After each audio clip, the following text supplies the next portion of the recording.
Je ne sais pas si vous avez remarqué, mais je vous ai fait un petit décor, loge de comédienne, pour mieux parler de théâtre, et en particulier dans des relations amicales entre Racine, Molière, et de leurs histoires d'amour.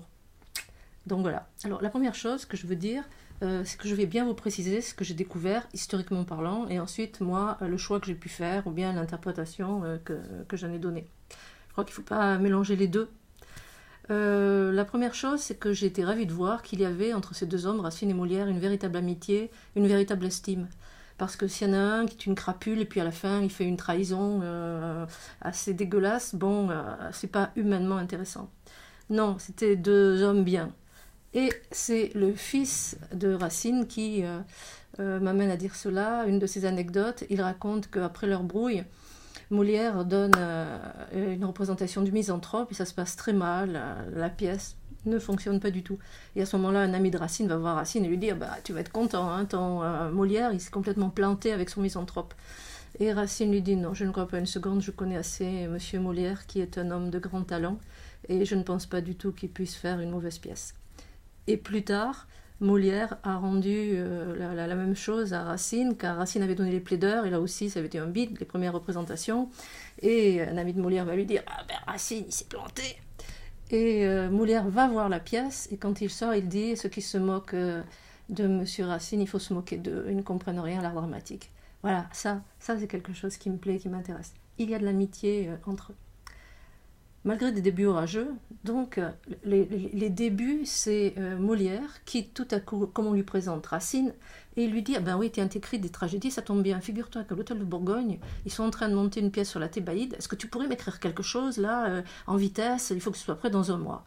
Et Racine, qui était tremblant devant Molière en se disant, est-ce qu'il va jouer mes pièces, il est tout heureux, il dit, oui, bien sûr, je vais le faire, mais c'est extrêmement difficile de faire cette tragédie en 5 actes et en un mois aussi rapidement. Et Molière n'a pas tellement le temps de s'occuper de lui parce qu'il est préoccupé par l'écriture du misanthrope, par tous ces gens qui tournent autour de lui, il n'a pas le temps de travailler comme il voudrait. Et Racine a l'impression un petit peu peut-être qu'il a été abandonné. On donne la Thébaïde, bide complet, et à ce moment-là, Racine a tellement honte qu'il disparaît un petit peu et que Molière ne le voit plus.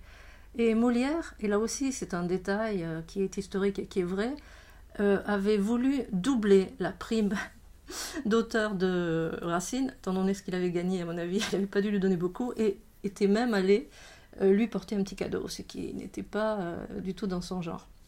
Je voudrais aussi vous dire une chose, c'est que quand on est auteur dramatique, quand on joue une de vos pièces, c'est d'une violence que vous n'imaginez pas, pour la bonne raison que vous avez en face de vous, je ne sais pas combien de personnes qui regardent et qui apprécient ou n'apprécient pas.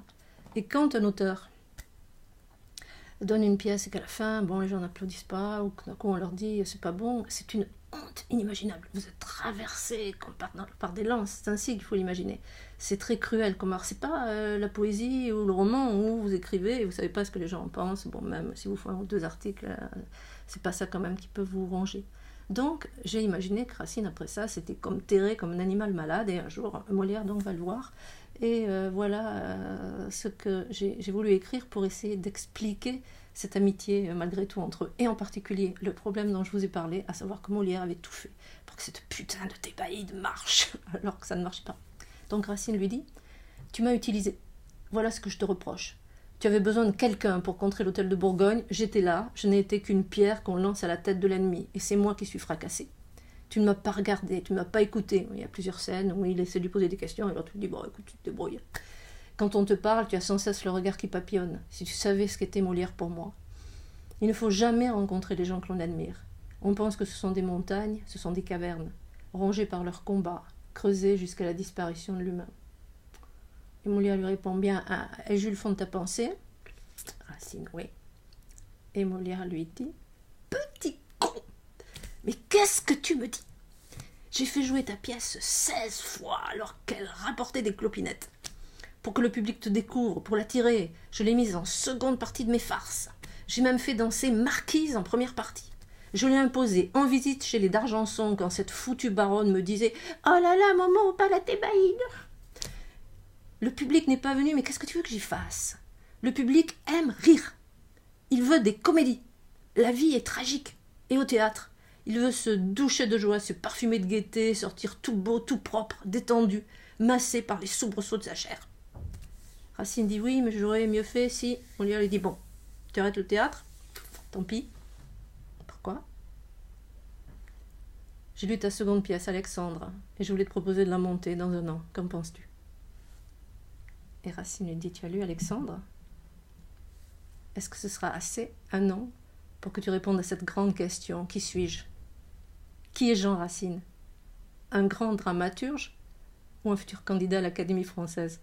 Parce que Saint-Aignan, qui les avait présentés, était à l'Académie française avec tous les auteurs qui n'avaient évidemment aucun talent. Donc, voilà, pour situer cette amitié qui tout au long de la pièce va exister et qui va exploser, mais ce sera le sujet de notre jour. Restons-en à l'amour et maintenant aux comédiennes. Donc, quand Racine arrive, il se trouve plongé dans cette ambiance très féminine, très sensuelle, qui est celle des théâtres et des coulisses de théâtre, avec ces femmes qui courent en costume, oh là là, je me suis blessée, regarde, j'ai une écharpe dans la cuisse, les décolletés. Et lui, il va être complètement troublé, il va dire, dans le harem du dieu, il y avait les déesses. Et parmi elles, Marquise, dont il va tomber dingue immédiatement en la voyant. Il faut signaler que Racine donc a 24 ans, Marquise en a 34, elle est veuve depuis quelques mois. Son mari, le comédien Gros René, est mort et elle a 4 enfants. Et c'est de cette femme que Racine va s'amouracher totalement. Enfin, très belle femme qui danse remarquablement bien, excellente comédienne et on peut dire la vedette de la troupe de Molière.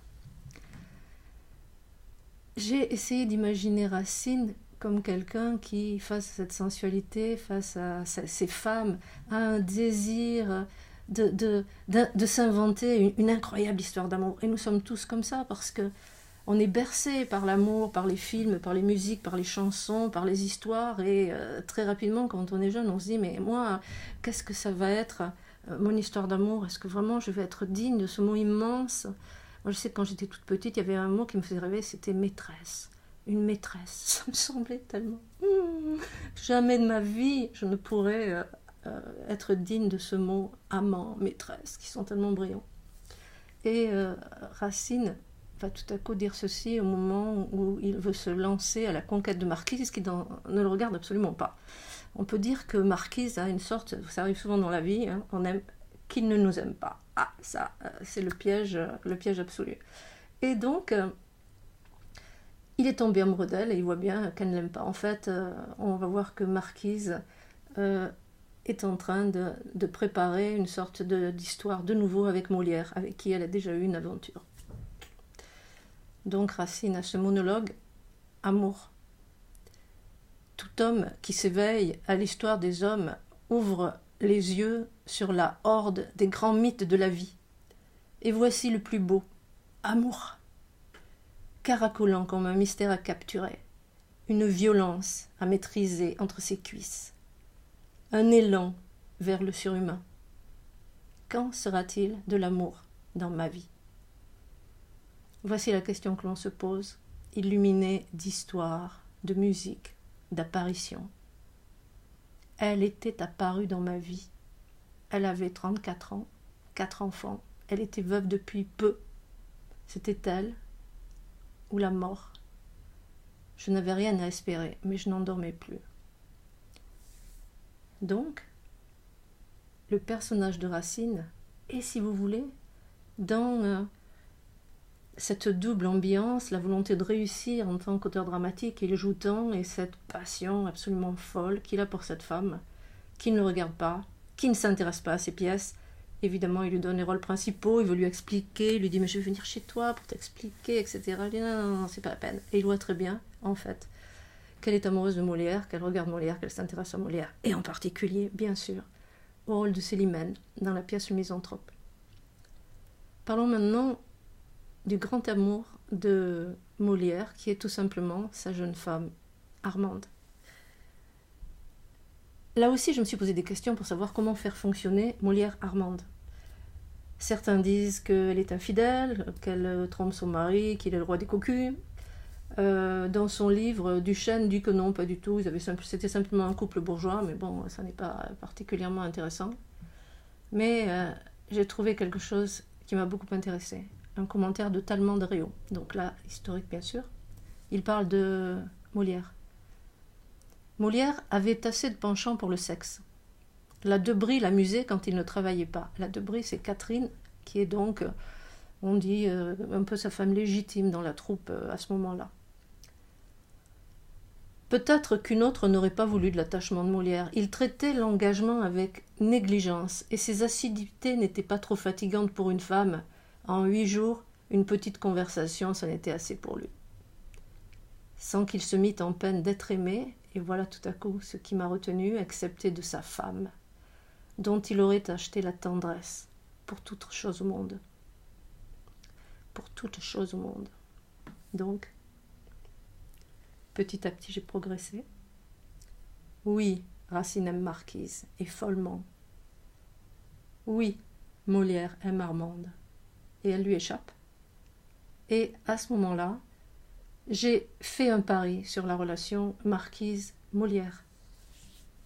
Je l'ai voulu aussi attacher à lui, parce que si j'avais imaginé que cette comédienne voulait simplement un rôle, et allait mener une trahison abominable, uniquement parce qu'on ne lui donnait pas un rôle, le personnage perdait aussi de sa force et de son humanité. Donc ce n'était pas possible. Elle est en train de tomber à nouveau amoureuse de Molière parce qu'elle a aimé autrefois quand il était en province, ça ne s'est pas fait.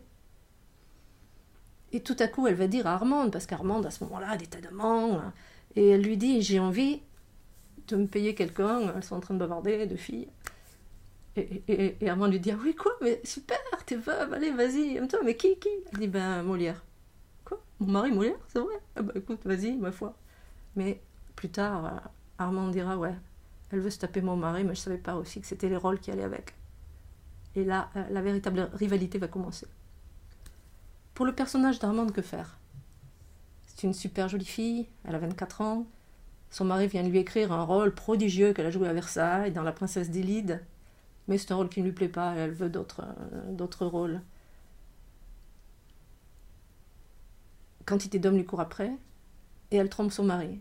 Donc, je la veux dans le début de la pièce, dans ces caractéristiques-là. Elle arrive avec des robes magnifiques, elle montre tout ce qu'on lui a offert, elle soulève ses jupes, regarde des bâches, des bijoux. Et elle mène ce malheureux Molière par le bout du nez. Il souffre terriblement de l'infidélité de sa femme. Et à ce moment-là, j'ai évidemment dû imaginer ce qu'avait pu être leur amour, parce que Molière a épousé une fille qui a 20 ans de moins que lui. Et à un moment donné, Racine lui dit, je voudrais te poser une question. Est-ce que c'est vrai ce qu'on dit que Armande est ta fille et que tu as épousé ta fille? Et Molière lui dit, ouais, c'est vrai, mais pas la fille de mon sperme, la fille de ma passion pour la vie, la jeunesse ou la beauté. Et il explique comment il est tombé amoureux d'elle et comment c'est elle, évidemment, qui est allée vers lui. Enfin, je sais pas pourquoi je dis évidemment, mais enfin, c'est elle qui est allée vers lui parce qu'elle était follement amoureuse de lui. Là aussi, le personnage ne vaut que parce qu'il y a eu une grande histoire d'amour entre eux et que tout à coup, le travail de Molière, qui passe sa vie à écrire, à répéter, à jouer, à lutter contre les uns et les autres, à se faire insulter, à prendre tous les risques, cet amour, il l'a laissé tomber d'une certaine façon. Et elle le trompe, oui. Et elle veut de beaux rôles qu'il ne lui donne pas. Et petit à petit, je vais mener ce personnage, car là aussi, il faut qu'elle ait une profondeur. Ça ne peut pas être simplement une petite garce qui trompe son mari et qui veut des rôles. Et un jour, elle vient au théâtre, elle n'a pas assisté à un certain nombre de répétitions, Molière est fou de rage, elle est avec son amant, donc Molière foule l'amant à la porte, et à ce moment-là, elle répond à Molière, « Oh, ça va, laisse-moi tranquille ». Et là, Molière lui fait une scène effroyable, en lui disant, « Écoute-moi bien, ma pauvre fille, tu es vide, incapable d'exprimer un sentiment. Tu t'imagines que les gens s'intéressent à toi? Pas du tout. Ils s'intéressent à toi pour me toucher moi. Toi, tu n'es rien. » Et à ce moment-là, elle va sortir toute cette peine immense qui est en elle, d'une femme qui était amoureuse d'un homme et qui s'aperçoit tout à coup que cet homme, il a d'autres maîtresses, il a d'autres occupations, il ne pense pas à elle. Et elle va lui dire, ouais, je suis vide, tu crois? Et elle lui pose la question, mais qu'est-ce que tu as fait des forêts de notre amour? Et elle va, à ce moment-là, être si près de la rupture totale que Molière va lui dire, alors qu'il vient, dans la scène précédente, de promettre le rôle de Célimène à Marquise, avec qui il a eu une scène d'amour charmante, il va lui dire, c'est toi qui vas jouer Célimène, car c'est le seul cadeau qu'il puisse faire à cette femme au moment où elle lui dit, je vais te quitter vraiment définitivement, c'est toi qui vas jouer Célimène. Et à ce moment-là, elle lui dira, ah ouais, alors je trouvais mon cœur, je t'ouvrais mon cœur, et toi, pendant ce temps, tu pensais à la distribution de ta prochaine pièce. Donc, vous voyez comment les choses se sont mises en place petit à petit, ça se fait pas. D'un coup, on est en train de se promener, de marcher, et tout à coup, on a une idée, et on voit que quelque chose peut fonctionner de cette façon. Je dirais que la scène entre Molière et Armande, c'est une des premières que j'ai écrites, parce que tout à coup, je sentais cette peine qu'elle pouvait éprouver. En particulier, elle lui dit, tu dis que je suis vide. Si je pouvais être vide du jour où tu m'as forcé à jouer quand on enterrait mon fils. Mon pauvre enfant, on t'a enterré, ta mère n'était pas là. Il est bien évident que Molière n'avait pas dû la forcer à jouer, simplement des comédiens devaient jouer et avaient des obligations.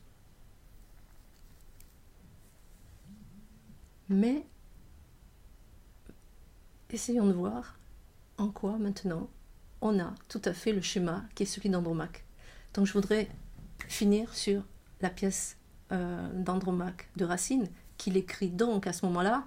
Il va dire à Molière, oui, je suis en train d'écrire une pièce, c'est l'histoire de quelqu'un qui aime quelqu'un qui ne l'aime pas, qui aime quelqu'un qui ne l'aime pas. Et Molière va lui dire, oh là là, ça ne s'est jamais vu. Et Andromaque est l'histoire suivante. C'est après le siège de Troie. Pyrrhus est rentré avec une captive, Andromaque, qui est la femme d'Hector, et qui a un fils, le fils d'Hector, Astyanax. Les Grecs veulent que Pyrrhus tue Astyanax, parce qu'il pourrait, si vous voulez, fomenter des Troyens, pourrait dire, voilà notre roi, etc. Et à ce moment-là, Pyrrhus dit à Andromaque, épouse-moi, si tu m'épouses, je protège ton fils. Si tu ne m'épouses pas, je l'abandonne aux Grecs. Mais Pyrrhus est fiancé à Hermione. Et Hermione va subir de plein fouet les changements d'avis de Pyrrhus. Car si Andromaque lui dit non, Pyrrhus va vers Hermione. Si Andromaque lui dit oui, parce qu'à la fin, elle va se dire, bon, ben, je vais l'épouser, je me suiciderai après, mais il sera obligé de protéger mon fils. Bon, c'est idiote, mais enfin, passons. À ce moment-là, évidemment, Pyrrhus abandonne Hermione. Et il y a un quatrième personnage qui est Oreste. Oreste est amoureux fou d'Hermione. Et quand elle va vers l'un, elle le quitte, il souffre. Elle revient vers lui pour se venger, il est heureux, elle repart. Et on a ce schéma permanent jusqu'au jour où Hermione, apprenant que Pyrrhus va épouser Andromaque, elle va voir Oreste et elle lui dit « Tue-le ». Et Oreste va le tuer. Et pour nous, la suite au prochain numéro.